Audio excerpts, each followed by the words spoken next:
Hello, friends, and welcome. It is time for us to begin our session, and we'd like to welcome you to the Sunstone Symposium and the session, The Power of Religious Art in Times of Decline. I am required to read the Sunstone statement that says it's our goal to build a community that allows for many ways for people to express their faith. Our tagline is more than one way to Mormon. We invite you. Hang on. Okay, somebody pull out a dime so I can tighten this screw here. We invite you to help us build a community where all paths are given space to be better understood. Please support us in our mission by making a donation and subscribing at sunstone.org. About this presentation, in the 16th century, the Catholic Church experienced significant declines in membership and responded with a robust and revitalizing art production program. I didn't know that. I'm really excited to hear about it. In 2020, following its own mass exodus of members, the LDS Church created a policy governing which art could be hung in chapel foyers. What does comparing these two policies tell us about the role that art can play in bringing members back into the fold? This in-depth case comparison will be used to illuminate the power art has to cross boundaries, regenerate connection, and give voice to the inexpressible. Would one of you mind in the back pulling the door shut, just so we shut out the concourse noise? About our presenter, Jessica Pinnock Garrett is an art and architectural historian living in Paris, France. She holds an MA in art history and archaeology from Columbia University, where she researched Italian Renaissance architecture. Ms. Garrett.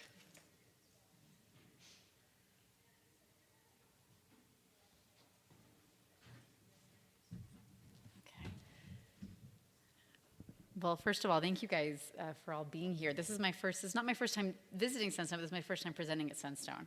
So I'm very excited, but I am a little bit confused because when I was looking at the schedule and I was seeing the sessions that this session was competing with, one is I don't know if you've looked, I'm sure you have, but one session is interviewing the ex-wife of Mark Hoffman as well as one of his close friends, which is a big deal right now because of the Netflix documentary.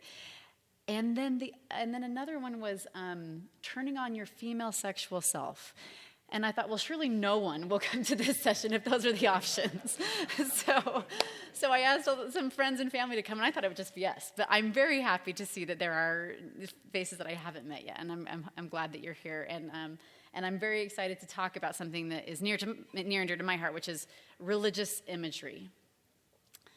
Are we okay, Grace? Okay, great. Just want to make sure. Can we just give her a round of applause? So this is Grace Poole. She's basically running this whole symposium. So thank you, Grace.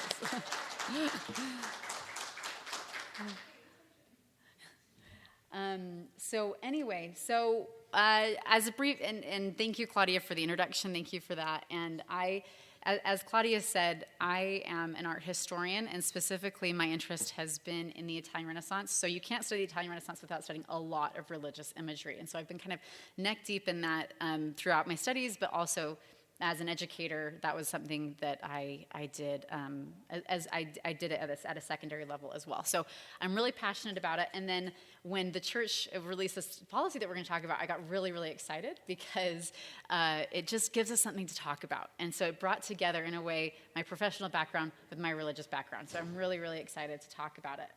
And art history is essentially the lens through which I personally kind of see the world. And so I'm eager to look at something that maybe we as members, or anyone reading the policy, I'm excited to look at it from an art historical perspective, which we'll be doing. So to start out, what I'd like to do is actually read. Oh wow. Okay. Maybe this is better. I can't see you. This is fantastic. Okay. No, thank you. That's great. That's perfect. Thank you. So what I'd like to do is actually start out by reading the First Presidency's letter. It's very short, and it gives an introduction to the policy itself, and then I'll expand upon that. Okay, so this came out in May of 2020, and it was released to all of the leadership within the church, general and local. It said, "Dear brothers and sisters, we are grateful for your continued efforts to use the complete name of the Church of Jesus Christ of Latter-day Saints. To testify further of our central belief in Jesus Christ, we desire that our meeting houses reflect an attitude of reverence for the Savior. Therefore, the placement of art representing Jesus Christ in meeting house foyers and entryways has been authorized. Local facilities managers will contact and work with stake presidents to evaluate foyers and make necessary modifications consistent with the attached guidelines. Signed, sincerely yours, the First Presidency." So what then is attached to this letter are guidelines. So and this is accessible online, it's really interesting to read because true to form, the church is very, very thorough. They go through and say how this should be done. So they open the guidelines by talking about the principles of it, talking about reverence and dignity. Artwork can also inspire faith and teach principles of the gospel. And then they kind of go into the nitty-gritty. They do the guidelines, they talk about placing the existing artwork that depicts the Savior in these foyers, which means, implicitly and explicitly, as I mentioned, removing parts, things that are in the foyers that are not that. So bulletin boards, display cases, easels, things like that. So for anyone who kind of grew up looking at, missionary plaques of their friends or maybe of themselves if they served a mission in these foyers, those are all now asked to be removed and placed in a different place in the building. And then it has a section about selecting and placing the artwork. And it goes into great detail about the dimensions of the pieces and what they should look like and how they should be placed, if it's above a couch versus just a regular wall, and the sizes. It's very, very thorough. And then the last part goes through and says, these are the pieces that we want, that are authorized, that's the word that is used, to be hung in these foyers. And the list consists of 22 paintings that depict scenes from the life of the Savior. And you've been kind of able to see through those 3 slides every single one of them. And this policy, as maybe some of you can imagine, has received some criticism, mostly pointed at the canon of paintings as lacking diversity in terms of style, but especially in terms of artists. There are 22 paintings, but only 11 artists were chosen, which means there are a few artists who contributed 2, 3, even 4 paintings. Only 2 of those artists are female, and so to my knowledge, none of them come from necessarily different countries, and so there was some critique there in terms of, does this represent our population? That is not my focus today. My focus by the way, sorry, I'll show this. So this is what what we're maybe more familiar with, and this is what they want it to look like long term. So today, what we're going to be doing is we're not going to get into, if you want to find some of those criticisms, if you're interested, some of them are really interesting and you can find them online, it's very easy. Today, what we're going to be doing, though, is actually looking at this policy from an art historical perspective. What does this policy mean for us as a church? And as an art historian, the difference between art appreciation and art history is that art history takes into consideration the context. Specifically, the before and the after. Why would a policy like this be developed? And what is going to be the impact? And that is where we can kind of use some of the tools that we'll talk about today to analyze that. Specifically, I'm most interested in the question why. And personally, I take the First Presidency at their word when they say that they want to they say, we desire that our meeting houses reflect an attitude of reverence for the Savior. They want this space to be a space where both members and visitors are able to reflect on Christ. I would also like to add an additional reason today, which it has to do specifically with the timing of this policy. As I said, this policy was released in May of 2020. And I don't think that the timing of that can be understated. In 2018, the church experienced the largest number of membership records ever to be removed in a single year, over 140,000. And that's an official number, which means that, anecdotally speaking, were likely many more that maybe left but didn't take the time to remove their records. Specifically, a sizable and growing portion of young Mormons are leaving the mainline church. According to the General Social Survey, the LDS Church retained 62.5% of youth born from 1965 to 1980. From 1981 on, the retention has fallen to 48%.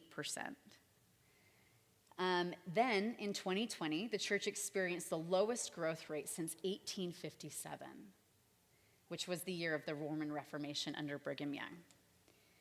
So there are many factors here that we could probably point to.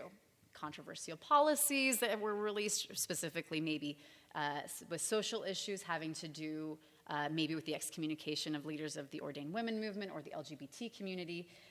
Publication of some uncomfortable parts of our church's history that personally I think the church is still learning how to grapple with. There's also declining birth rates. People in my generation aren't having as many children as my parents' generation and my grandparents' generation. And then there's also, of course, in 2020, due to COVID-19, a lower rate of missionary contacting that's going on. So all of those things have to do with that. But in essence, under an unprecedented magnifying glass, the church is experiencing an unprecedented exodus from its ranks. And there have been few, if any, measures taken by the First Presidency to govern meeting house decoration until this point. So those two things coming together to me are, they are interesting. If not causational, at least correlational, and we could look at those to learn a little bit more. However, this is by no means the first time that a religious institution has officially attempted to govern the art displayed in its places of gathering. So in that spirit, I'd like to compare this policy to a policy enacted by the Catholic Church in 1545 as they faced their own form of outside scrutiny and their own mass exodus. In so doing, I think, as is often the case when we do these comparisons, we learn so much about ourselves. So before we get to this, so the policy was enacted after the Council of Trent in 1545. The Council of Trent was a gathering of cardinals from the Catholic Church in northern Italy. And what they were doing is they were reacting to a mass exodus. Why did this mass exodus erupt? Because of the work of Reformationists like Martin Luther. So we're going to back up just a little bit. So in 1517, Martin Luther published his 95 Theses, this watershed movement that I think we as Mormons are incredibly familiar with. It's something that is expressed in General Conference all the time, and just in Christian history is an incredibly important moment. So Martin Luther was a moral theologian. He was an academic, a professor working at a university in Germany, and he published 95 Theses that dealt with the biggest problem that he saw with the Catholic Church, which was the sale of indulgences. Indulgences were something that could be purchased by a member of the church in order to lessen your time in purgatory. So if you were concerned about yourself, or you were concerned about one of your family members, you could go to your local priest and you could pay and buy an indulgence, and that would officially lessen that time. Interestingly enough, the sale of indulgences really went up in cities that they needed money for building projects. So it was kind of this thing that they could press buttons on a little bit here and there. Martin Luther's 95 Theses deal almost exclusively with the sale of indulgences. But this was not the only thing that came up. This was a watershed movement due to also the invention of the printing press. These 95 Theses were disseminated all over Northern Europe and down into Southern Europe, into Italy, the center of the Catholic Church in Rome as well. And what this did is it brought up many other issues that they had. The fact that all of the priesthood was required to be celibate and not have families. The fact that salvation was granted through works and not through grace. And a big one, the idolization of imagery, the adoration of images and idols. And so Martin Luther himself actually was not incredibly passionate about images. He said that they can be used to teach, but some of his colleagues disagreed. For example, John Calvin said, we are similar to God only in our souls, and no image can represent him. And then another one of his colleagues, Jurg Zwingli, said, what you give to the senses, you take away from the spirit. So there was a lot of discouragement from in this imagery. And to give you kind of just a visual for what some of the images that they were interested in, that were problematic. This one here on the left is the Virgin Theotokos, and it's a very small. This would have been considered an icon, something that would be prayed to, and it was endowed with power. This one on the right is the Isenheim altarpiece in France, something that would have also been worshipped and taken around. This is a picture of that opened. It was very, very ornate.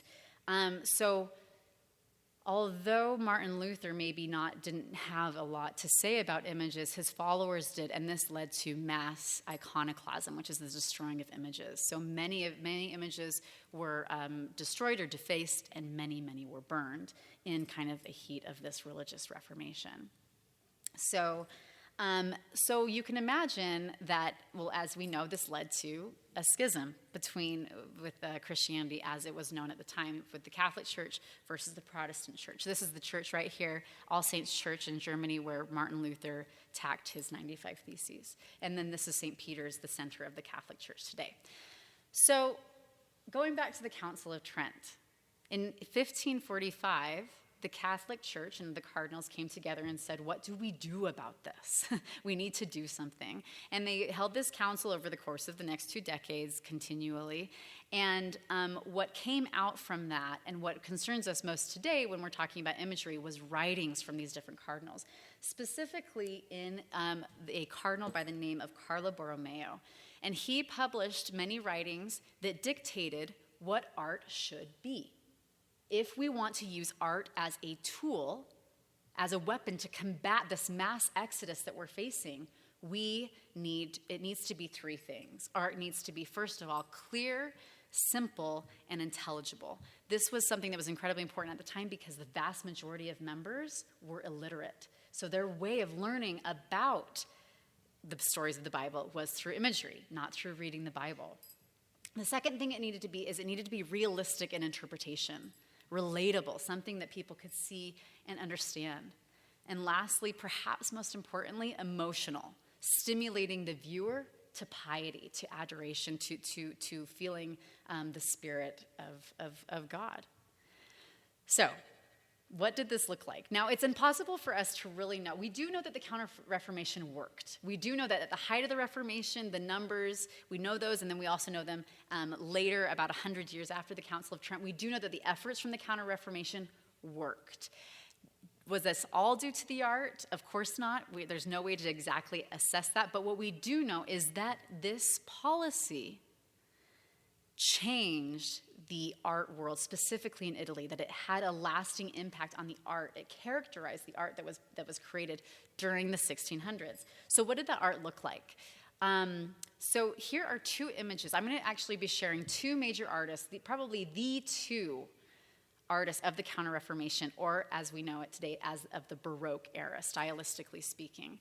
So I like to think of Caravaggio as like the poster child painter of this time. Because what he did is he took what Cardinal Borromeo said, and he took it seriously. He took it to heart.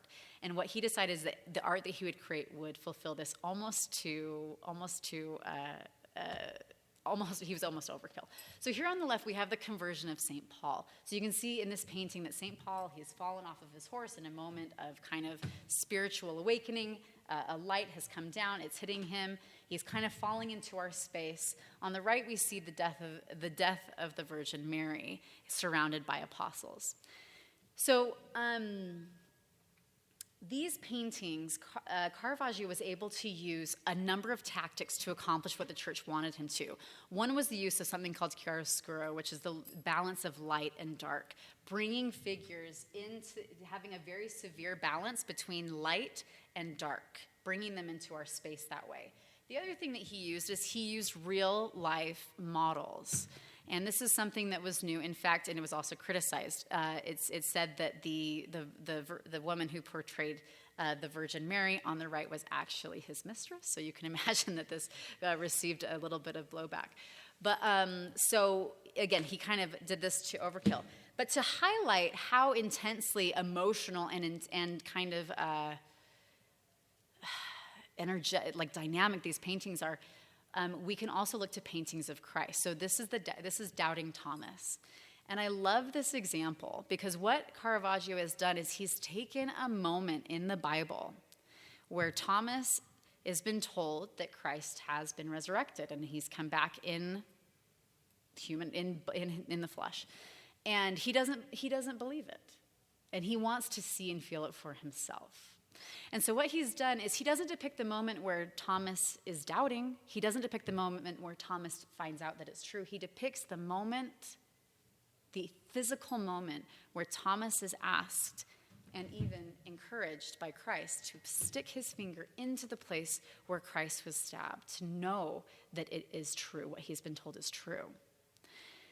And this was this kind of a scene was exactly what the Catholic Church wanted. They wanted something that was easy to understand, something that was emotional, something that was relatable, and something that could perhaps appeal to the members that were at the time doubting, just as Thomas did.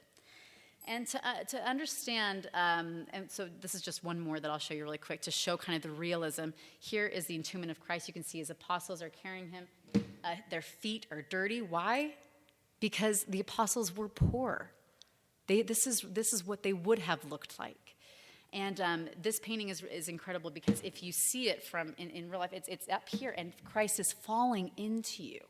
It was an incredibly emotional experience to see these paintings, especially when you compare them to paintings that had been produced for the century before. So this is the Sistine Madonna done by Raphael just less than a century before. You can compare her to, the death of the Virgin, the death of Mary, and what here we see her on the left. She looks like she is holy and rising into heaven. She is not earthly, and she's surrounded by angels. Where on the right, this was the physical experience that she actually would have gone through in her life. So bringing these scenes to life for the members so that they could relate to them.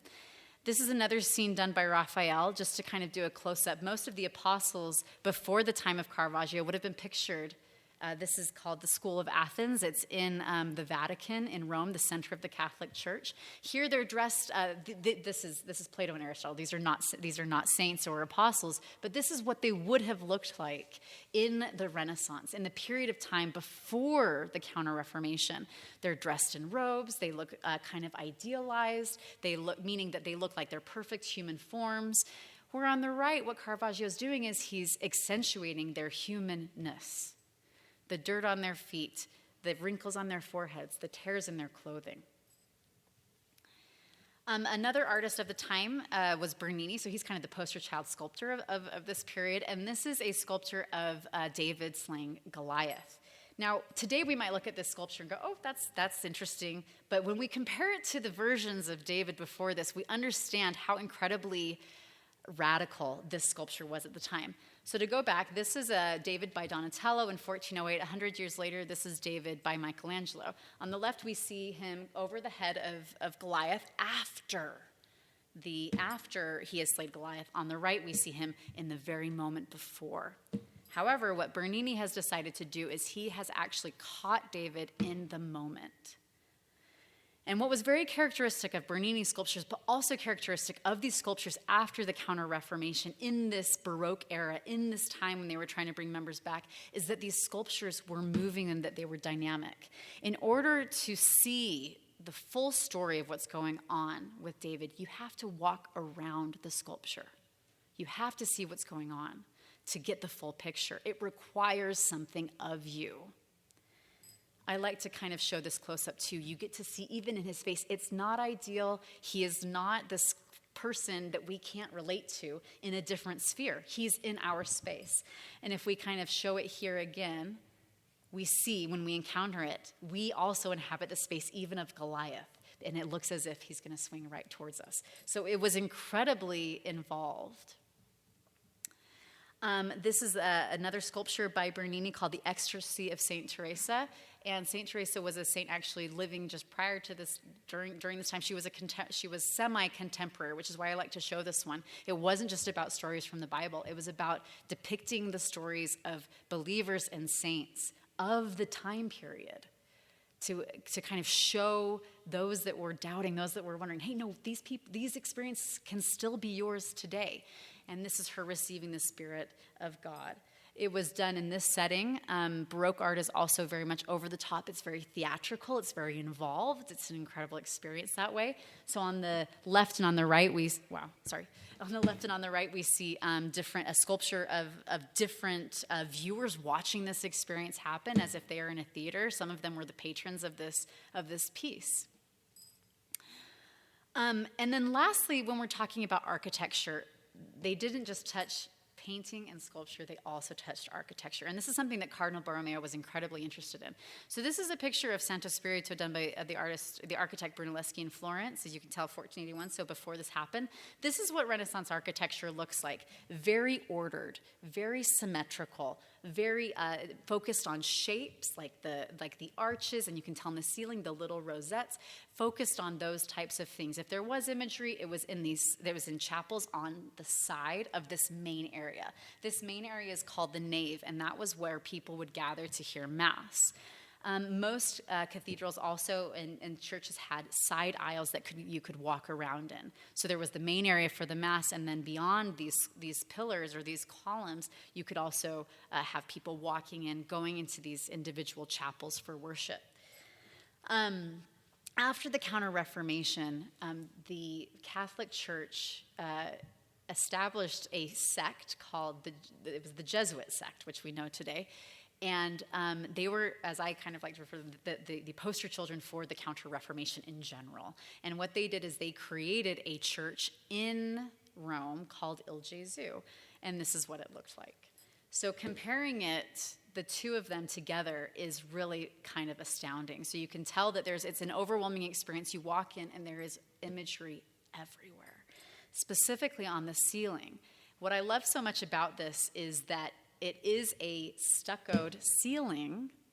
It is tangible and physical, but what the artist has done is it has painted fresco over the stucco and then painted some of the stucco darker to make it appear as if the cloud has an actual shadow on the stucco.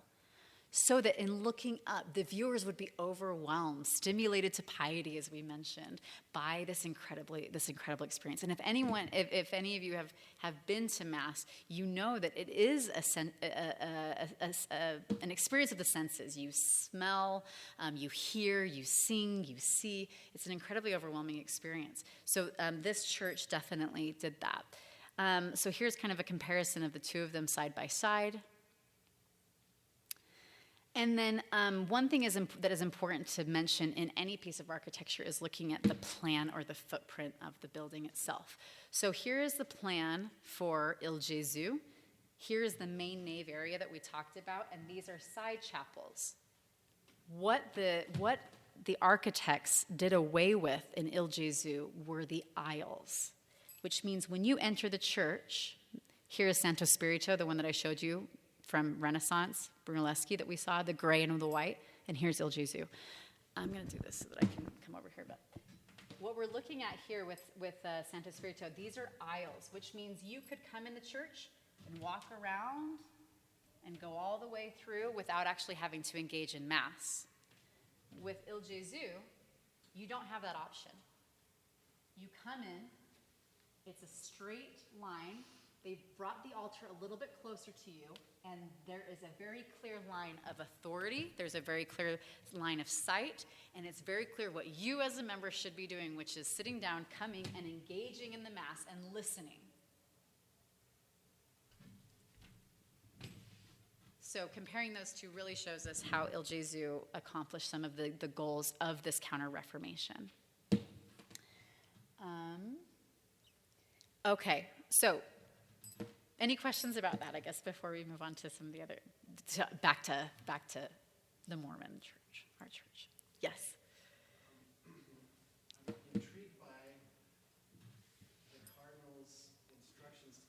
simple so they could be easily understood, and the intensely ornate nature of some of the things that you showed us, were those artistic pushbacks against attempts at regional correlation, or was that, or like, how did that fit the narrative that you're That the cardinal, yeah. Repeat the question into the Oh, good. Okay. digital audience. Okay, so tell me your name. Ryan. So Ryan asked how kind of if I get this right, how the policy as enacted by the Cardinal Borromeo about being clear and intelligible and all of that fits with some of the art that you're seeing, which is very overwhelming, very ornate, right? Okay, good. So yeah, I think that's a really good question. I do think that sometimes some of those values come into conflict with one another. So being intelligible, being clear versus being emotional and stimulating, that those two things can kind of contradict. So in some of the art, they veered on the clarity and intelligibility. And then obviously, as we can see with Il Gesù, they continued moving forward in this progression of becoming overwhelming. And we see that trend specifically with Baroque architecture, and with painting maybe less, but specifically with architecture, it becomes incredibly ornate, incredibly in shape, in form, in painting, in this combination of the arts together. And in essence, Il Gesù is a combination of architecture, sculpture, and painting. They bring it all together. So yeah, that would be my response. Does that make sense? Yeah. Yes, absolutely. Okay, great. So in talking about let's talk about what does this tell us about ourselves. So in looking at these, as an art historian, looking at these two policies and looking at these two responses, it's very clear that both institutions are using art using the art to persuade and to bring back into participation, bringing people back. Both churches seek to reinvigorate participation, and both are using art as one of the many tools to do this, but they're doing this in two very, very different ways. And so one of the differences is in size and scale. So as we mentioned with Il Gesù, the scale is immense, and these paintings even that you're looking at are immense. They are some of them are even life-size. They are huge. They're overwhelming. Whereas with the I'm going to use the Mormon Church instead of the Church of Jesus Christ of Latter-day Saints, because if not, I think I'll be here until tomorrow. So if that's okay with everyone. And then, of course, within the Mormon Church, what we're seeing is a much smaller scale. That these are paintings that are within a frame. That these are, in fact, even within the policy itself, it specifies inches of how large and dimensions of how large these paintings that are placed in the foyer should be. So if we are going to interpret the placement and the space of these paintings as kind of a way to reinvigorate participation, they're doing this in two very, very different ways. Next is in novelty or newness. So the Catholic Church, the paintings that were created for specific spaces. They were unique. And of course, during this time, there wasn't mass production, so there was no way to do this. And in fact, many times, even copying the paintings was outlawed. So this is a chapel in a church called Santa Maria del Popolo in Rome. And this is St. Paul. We looked at this painting right here. I just want to show you where it actually is. So this was a private family chapel. And so they would have been commissioned by the family, they would have been visited by the family, but also, of course, other members coming in, and tourists now are crazy about these, but they still sit in that chapel. They are unique. Whereas within the Mormon Church, the images of Christ, I know for me when I first saw the canon of 22 images, I recognized all of them because I had grown up with them.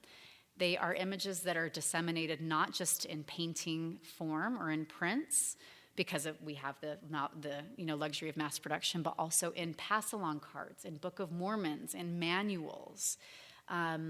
This is a picture of Christ that I would have had up in my room as a young girl growing up in the church. So the novelty, the unique individual paintings versus images that are familiar to the membership at large.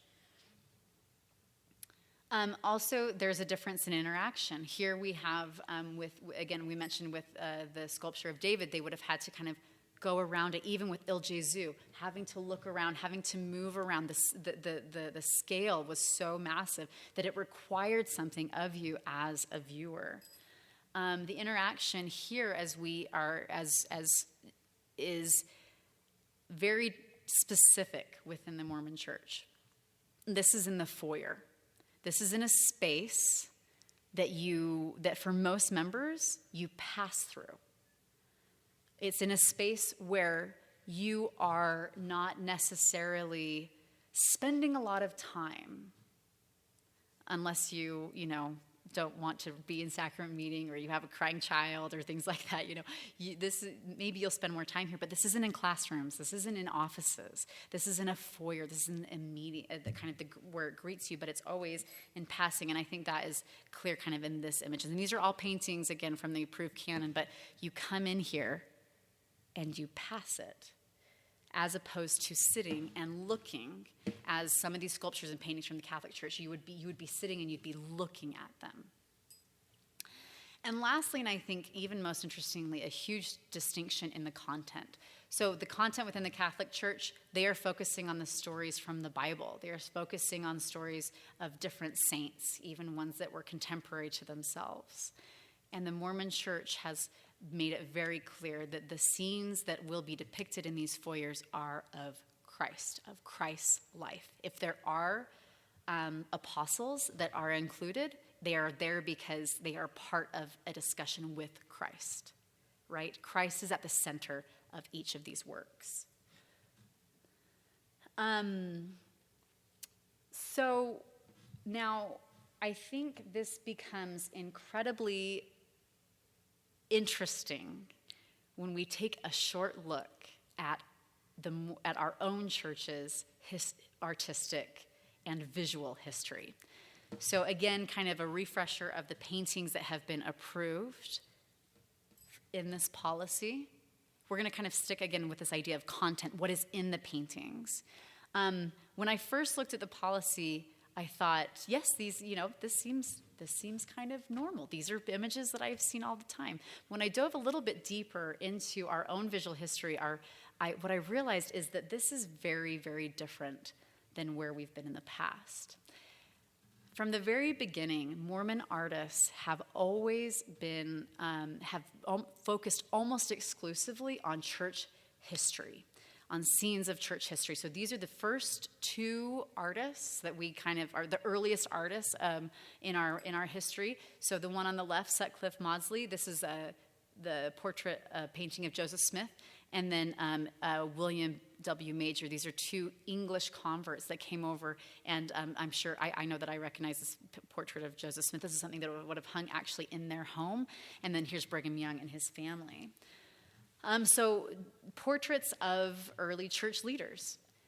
A lot of artists throughout, not just the beginning of the church, but throughout church history have also focused on landscape paintings. And this is largely due to the fact that our pioneer ancestors came across the plains. And what they did is that they saw God in this. This was not, hanging a landscape painting in a chapel was religious. It was spiritual. What it did is they actually were able to, they saw God in it, that it was in line with their spiritual beliefs in Zion and all of that. So a lot of landscape paintings. Here's one of the Great Salt Lake as well. And all of these names are artists that I found actually through looking in what was called the Encyclopedia of Mormonism. And when you go under the visual arts category, it gives all of these incredible names. And then C.C.A. Christensen, who's probably one of the most renowned early Mormon artists, created what was called the Mormon Panorama. And all of these scenes, he was actually trained at the Royal Academy and in Europe, and was able to, and he came, and once he converted, he kind of showed a lot of these scenes. And this in turn was kind of what was the norm at the time. And then one of my favorite artists, Minerva Teichert, so we're entering now into, we're kind of fast forwarding into the 20th century. While she did have some pieces that were of Jesus Christ, Christ here in the red robe, Christ as the shepherd. This is actually one that I have a print of from my grandparents, which I adore. Most of her work actually focused on scenes, whether it's from the Book of Mormon or also from Pioneer. And she was arguably the most, there are many people that have said that she's kind of the most renowned, most important in terms of influence Mormon artist, and she was so prolific. She created so many paintings, some of which were actually hung in chapels. These are 2 original paintings. They've since been removed for, it's kind of unclear the purpose, but these are 2 that were put in a chapel in Wyoming where she had family that lived. And if for those that maybe have been following some of the updates with the Manti Temple, she had these incredible murals that were there. They were treasures, and the church kind of announced that they were going to be renovating and would need to take them down. And there was so much upheaval about it that they've actually since decided to keep them. So they will be staying, but they're trying to figure out exactly how to preserve them in the right way. So in a way, this is what we're doing is we're departing in this policy from scenes from the Book of Mormon, from scenes from our pioneer ancestors, from landscape scenes.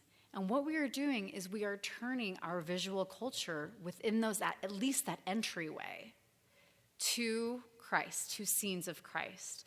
And interestingly enough, the vast majority of the paintings in the canon are from the Bible and not from the Book of Mormon.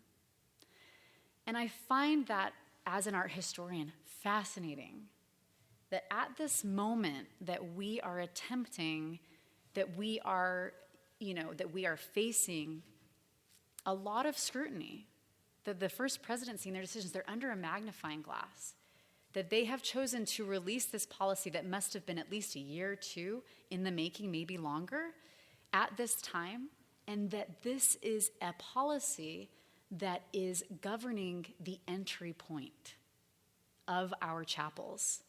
Not the classrooms, not the offices, the place where people will greet us for the first time. And in so doing, we are making a visual choice to not highlight the things necessarily that make us peculiar and distinct, but the things that make us Christian, right? And I think that becomes apparent in this closing slide that I want to show you, which is comparing a scene from the life of St. Matthew by Caravaggio to this scene of Jesus Christ descending. And what we see here with Caravaggio, this is the calling of St. Matthew. St. Matthew was a money changer. He was someone who lent money. It was seen as a sin to do these things, and yet Christ called him to be an apostle. And what he's done here is Christ is here in the shadows, if you can see him. I couldn't see him at first, the first time I saw this. And you can see he's got a halo. And what he's doing is he's pointing to St. Matthew. And St. Matthew is saying, me? What's most interesting to me about this painting is the fact that this is not what St. Matthew would have looked like.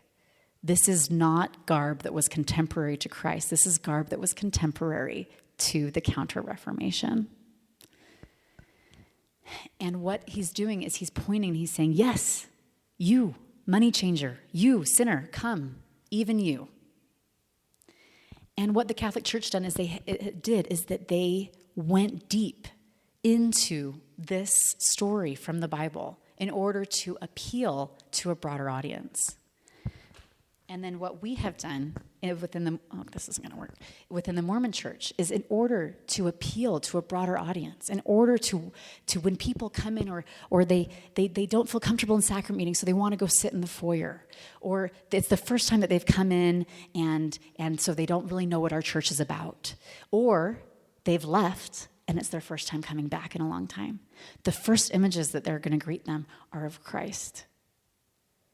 And I love comparing it with this one because this is an image that is not rooted in the everyday like this one is. This is not rooted in our physical experience. This is rooted in a heavenly other sphere with Christ's hands outstretched, angels at the helm. And as an art historian, I'm looking at this and I'm not concerned about what's most effective or what's right or wrong. I'm just fascinated by the fact that faced with the same question and faced with the same problem, these two institutions have responded in two very different ways. Thank you.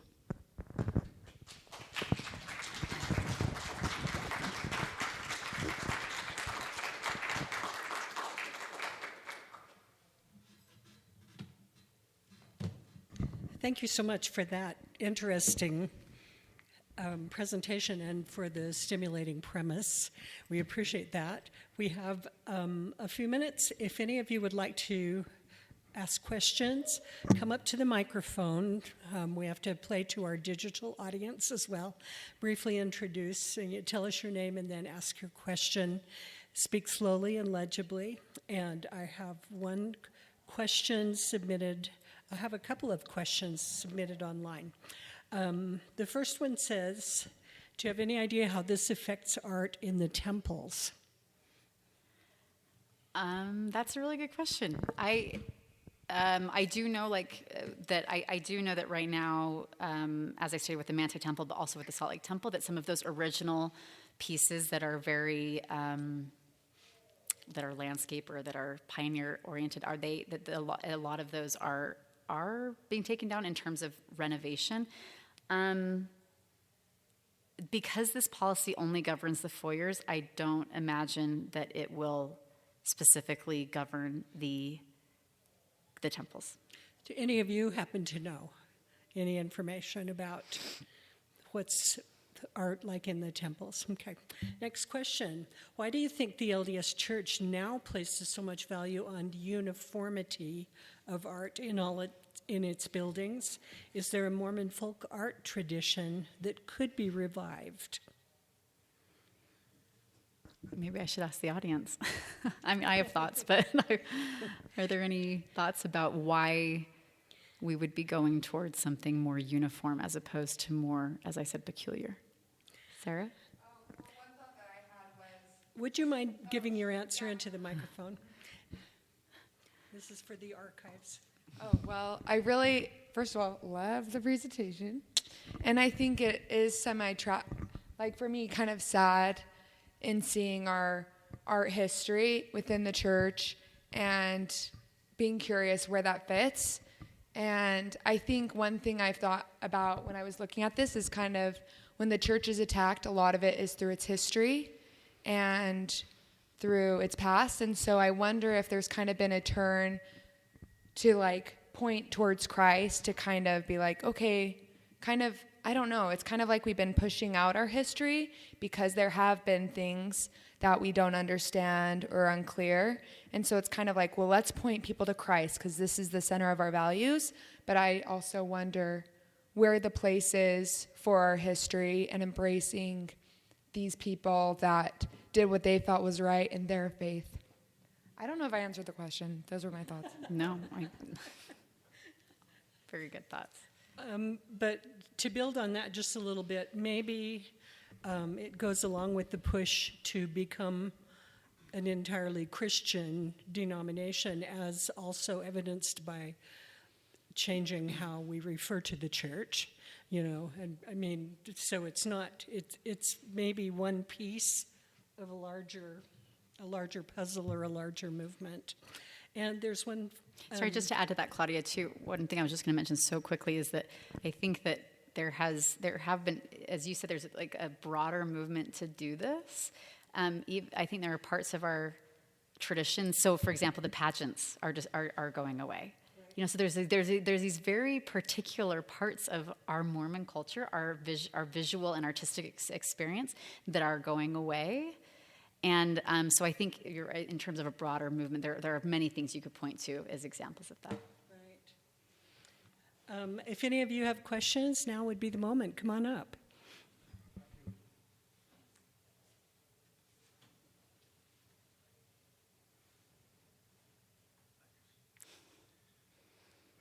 Hi, my name is Brian Kassenbrock, and I'd like to compliment you on a wonderful presentation and marvelous selection of works of art that you displayed. And I'd never thought about the use of art to counter a decline. And now I see from your presentation quite clearly that that was what the Catholic Church was doing when it was trying to revive its fortunes after the Reformation, etc. I have another question, though, that you touched on a little bit, and that is the factor of reproducibility in art, which was written about by Walter Benjamin in one of his famous essays. I'm sure you're familiar with it, and how that has changed the perception of art. And you really see here a fascinating difference between two different religious bodies, where one seems to have more of an emphasis on an original piece of art in place, and the other on reproduced works of art. And I wonder if you have any thoughts on that subject. Thank you. It's a fantastic question, and I'm really glad because it's something that came up while I was prepping for this. Obviously, with the Catholic Church, well, and thank you for, yes, the Walter Benjamin essay is absolutely fascinating about just the impact that mass production has on artistic cultures.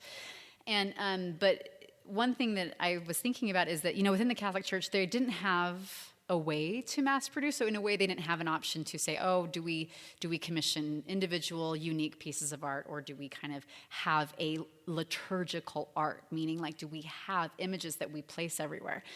Of course, living in the 21st century, the Mormon Church does have that option, but they still have a choice, right? They still have a choice to say, they have the resources, the funding, and the talent. In fact, I have some examples on here really quick that I was going to show you. These are some contemporary Mormon artists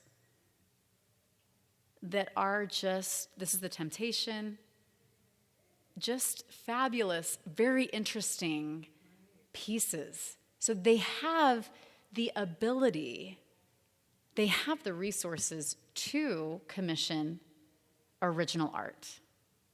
But we are going in this direction instead. And I think that maybe asks another interesting question, which is, why go towards art that can be mass-produced? There is this idea of the idea of the church being the same everywhere in terms of, the doctrine, and you feel the same. It's the songs, and there's a feeling of comfort there. We've also applied that to our visual culture. That if I know, I live in Paris, France. I walk into the chapel. It's in this old building that doesn't look like a Mormon chapel, but you walk in, and the imagery is there. So yeah, I don't know. I think it's there's probably lots of opinions about that, but I do think that mass production is a factor in this and is a consideration. But it is a choice. Right? It doesn't have to be this way. It doesn't have to be this way for economy or for scale or for things like that. There is another way. And the church is choosing to go this way, perhaps in trying to make them as available as possible. It could have something to do with, the consistency, the uniformity. I don't know.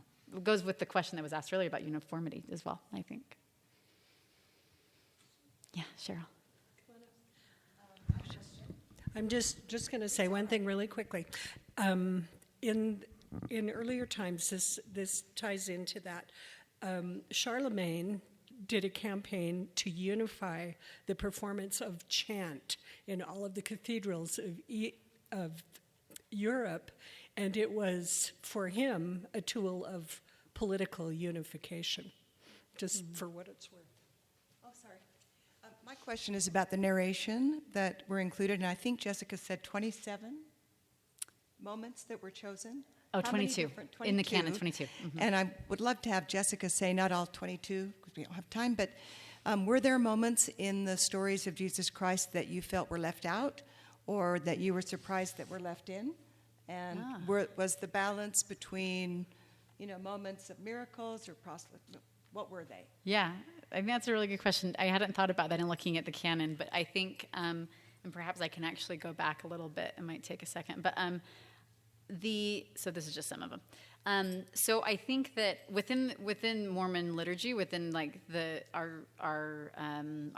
within Mormon doctrine and with what we focus on, there is very little focus on, or I shouldn't say very little focus. There's more focus on the resurrection than on the crucifixion. So I think the scenes of Christ's life that in my, when I'm looking at these, are left out are the scenes of suffering. These are scenes where he is healing, he is rising from the dead, he is with children. And so we don't actually, through these paintings, see Christ suffering. We might see the suffering of others and him healing them, but we don't see his. So if I were to answer your question that what is left out, it is that. We also don't see any nativity scenes. It's all of his as a grown man. And I wasn't necessarily surprised. There is one scene that always kind of surprises me when I see it, and I'm gonna have to go all the way back, but you may have seen it. It's him holding an African child, and someone has also called that one diversity Jesus. But it's I like that one because, Christ is, if we're speaking historically speaking, he never had that moment, right? He was living in the Middle East. He wasn't holding African children necessarily, but that one, I think, for me is always this kind of moment of like, I don't recognize necessarily how much my own experience as a European-influenced American, is viewing these images, and I like that one because it's a little challenging. I like that one. Yeah. This is my dad. Love you, Dad. Just some observations. In my mind, the church has struggled most of its life with its message. And Jessica today has really brought out examples of that, from the pioneers to what we hang in our foyers.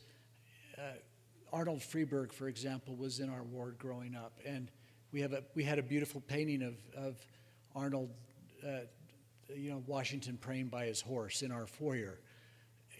Is that the message that we're wanting to convey as the Mormon Church? And the change from, and Jessica, maybe a term you can use that's short, so we're not here all day. Church of Jesus Christ Latter-day Saints. LDS. We could say the LDS Church. President Nelson has been very specific in how he wants the church portrayed going forward, and it's all Christ-centered. And so anything that detracts from that, we're going to see the church go away from. There are beautiful, wonderful paintings and other pieces of art that are admirable in every way, but you're not going to see the church going forward doing anything but focusing on Christ. And these paintings depict two things: Christ's resurrection and ministering. We had a big change on ministering, didn't we? We changed from home teaching and other things to minister to one another, bring all to Christ. And I think the art we're going to see is going to remain very consistent with that theme and that message as we go forward. So I think that's one of the main goals and purposes of the art that the church is going to run with going forward. Okay, there's two. So Laura and then Ryan, right? Thank you, Dad. Strange to address you, Jessica, with my back turned to you. So, loved this message. I'm the product of a community of artists when I was growing up, the North Mountain Artist Group from the Alpine Highland area of Utah County. And I would like you to just kind of address for a minute, Jessica, the idea that we understand that the church is a very practical entity. It also wants to have conformity. But at the same time, I think the pieces the church has chosen to place in all of our chapels throughout the world, and if you're listening to this and you happen to be one of the artists of these paintings, I deeply apologize. But I don't think this is the best the church can bring forward. I find these pieces to be very flat, quite unemotional, not very tactile. There's a lot of things about them that I think we could do much better. I think it exists. I don't think the church even needs to commission it. I think it already exists. And especially with this younger generation, Jessica didn't address this, but with this younger generation, I think maybe they make up the bulk of maybe those who have left the church. And I'm not sure these paintings represent their feelings and their emotions and their testimonies. I'm not sure it does that. And so even though I recognize the fact that our prophet is a physician, President Oakes is an attorney, like I understand that these men don't come from an artistic background, and that could also be influencing why they chose what they chose. But I would just say that I think we could do better. And I'd like to hear what you have to say, Jess. Thanks. Laura's my aunt. You see, I really didn't think anyone would come, so I just brought everyone. So thank you guys all for coming. I agree.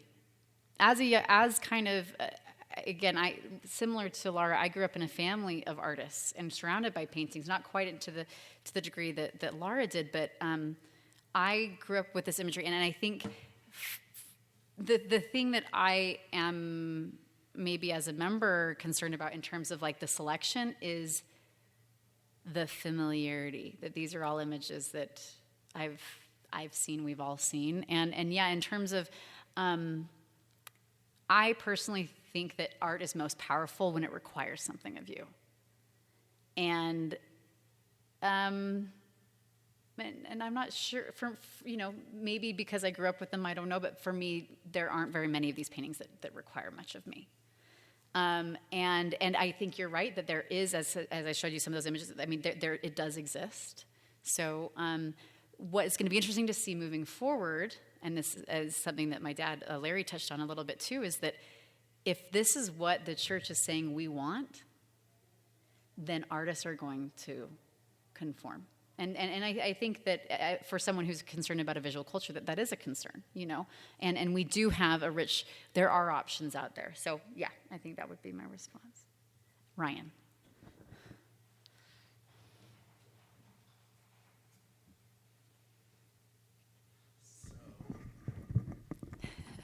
I'm going to keep my back to the digital audience, sorry.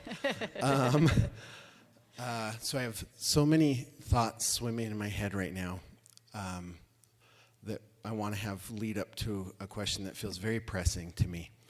I married a parson, that parson. Oh, yeah, Del Parson is one of the artists. Yes, He's one of so the main artists. his niece is my wife. Okay.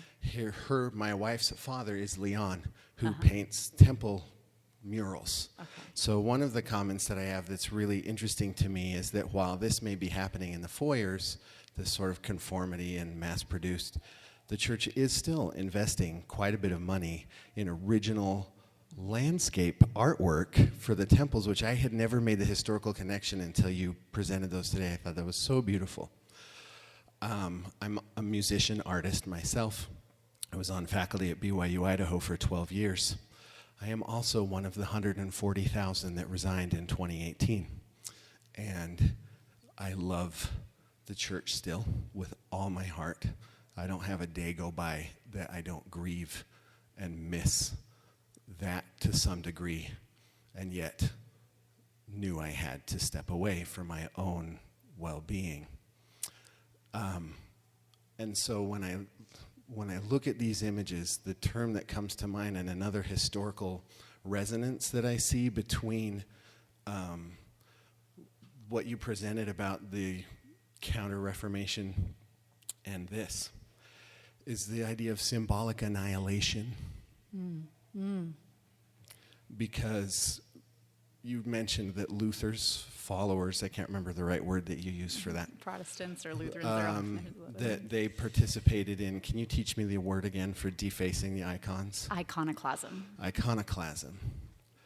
And this particular correlation of accepted images represents a symbolic annihilation of a more complete representation of the Savior to my eyes that I might distill in a couple of one anecdote. As hosting guest artists at BYU Idaho in the music department, we had one of the Del Parson portraits on the wall.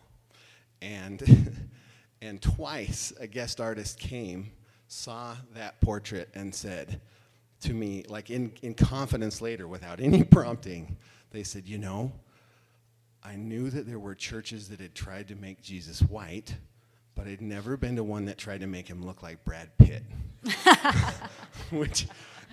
There was no prompting at all. So that was like two separate people who did not know each other who said that to me.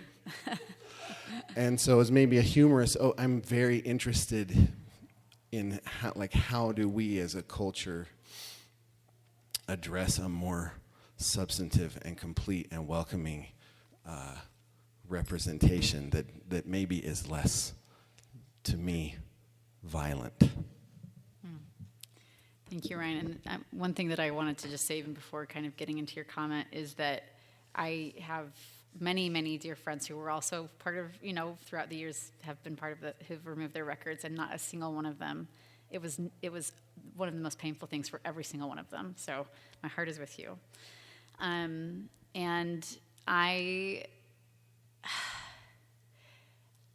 when I was going through this presentation with my husband, I think the part of this idea of what does Christ look like, and according to kind of this collection, it seems as if he looks kind of the same. When we look at one of the criticisms that came out with the policy is looking at all of these. It says, the Mormon Christ has a look, and that look is European, right? Which is not historically accurate. But I do think that is a question, obviously, that's come up in light of some of the more social movements over the last few years of addressing race and gender and all of that. And I personally, I think as a member, but even as an art historian, I do hope for an artistic culture that can focus on. I love imagery of Christ. This is what the church we should be finding commonality, and that is based in the gospel of Jesus Christ and in his basic teachings. But also finding a certain, not uniformity, but there's a difference between uniformity and universality, right? And I think that we can. I hope that there can be an embracing of that. As well, of embracing whether it's being historically accurate or just different ways to reach perhaps a broader audience. As someone who does not feel the Spirit through listening to talks, but feels the Spirit through listening to music and seeing visual imagery through art, I personally I hope for that as well. So thank you.